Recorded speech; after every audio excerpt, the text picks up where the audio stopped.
က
လူတရားကြီးရတော်မူသော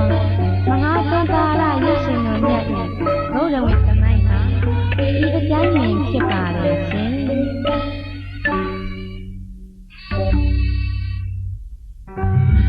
မဟာတုလဆရာတော်ဘုရား၏အမိန့်တော်ယခုချိန်ခါ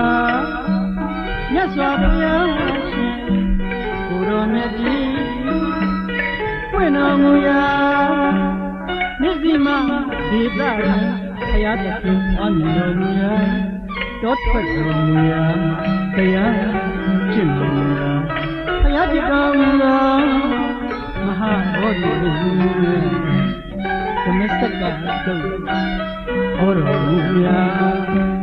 ဒိဋ္ဌိဝိညာဉ်နဲ့မြတ်ရှင်ဘုရားတကောပြိုင်ပြီးယာရိဟာပြတော်မူရာနောက်ဆုံးဘုရားသခင်ပြိဋိဘံဆရာဒေသလေးအနှံ့မကြံအောင်လားကိုယ်တိုင်သွား၍မှတ်သားနေလို့ဆရာတော်ဘုရားအမိန့်တော်ရှိလေရာ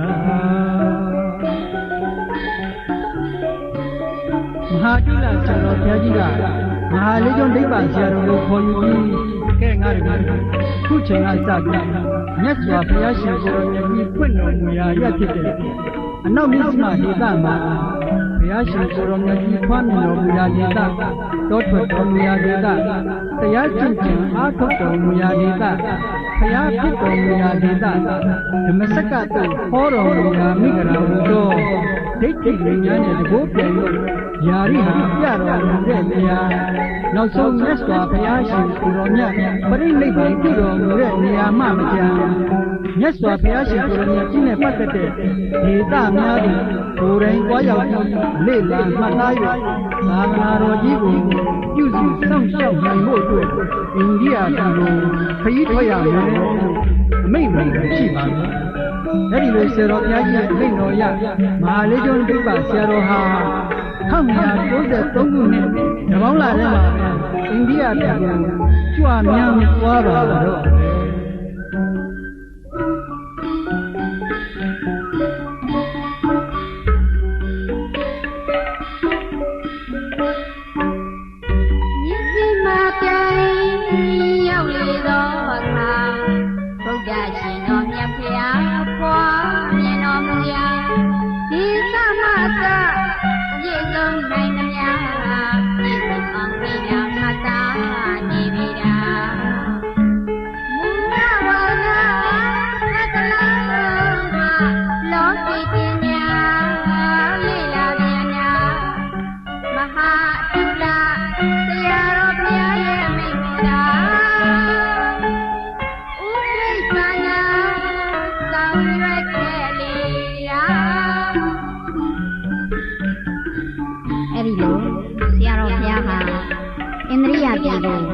ရောက်တယ်ဆိုရင်ပဲဗုဒ္ဓရှင်ကိုရောမြတ်ကြီးရဲ့ဖွားမြင်တော်မူတဲ့နေရာမှစရဒေသအသီးသီးကိုမဟာတုလဆရာတော်ဘုရားကြီးမိန့်မာတော်မူတဲ့အတိုင်းပြည့်စုံနိုင်သမျှပြည့်စုံအောင်လေ့လာမှတ်သားနေပါတယ်။အဲဒီလိုလေ့လာမှတ်သားရင်းနဲ့မိမိဝါသနာပါတဲ့လောကီပညာရများကိုလည်းစူးစမ်းလေ့လာမှတ်သားနေခဲ့ပါပြီ။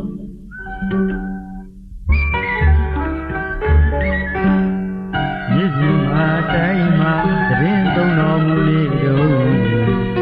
ဒီနေ့တော့ခါမှာလောကီပညာရာအလိုမဲ့တတ်တဲ့ဆရာကြီးတို့ရဲ့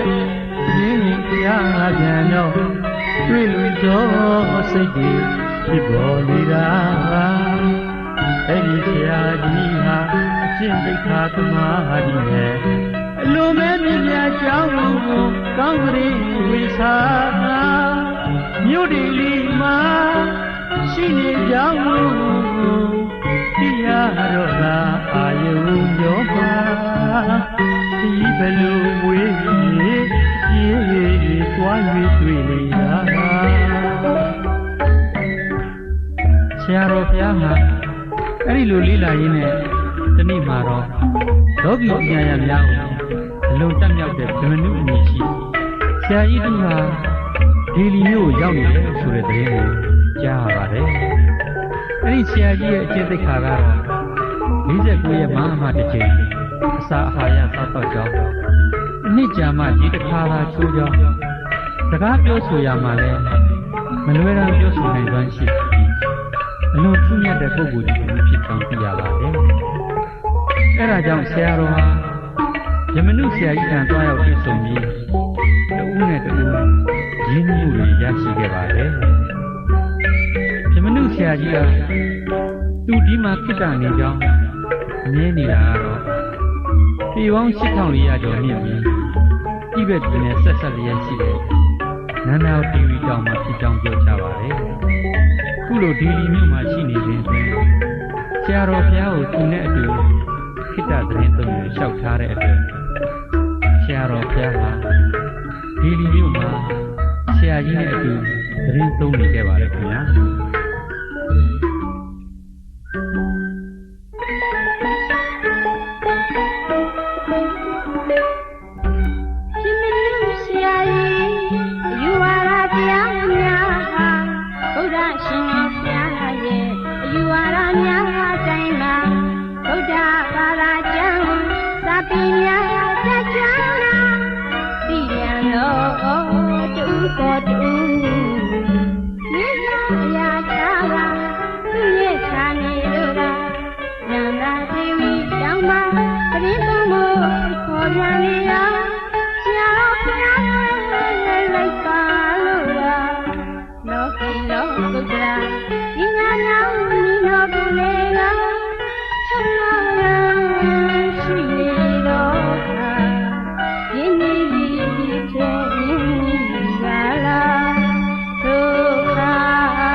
အလွန်ထူးဆန်းအံ့ဩဖွယ်ဖြစ်တဲ့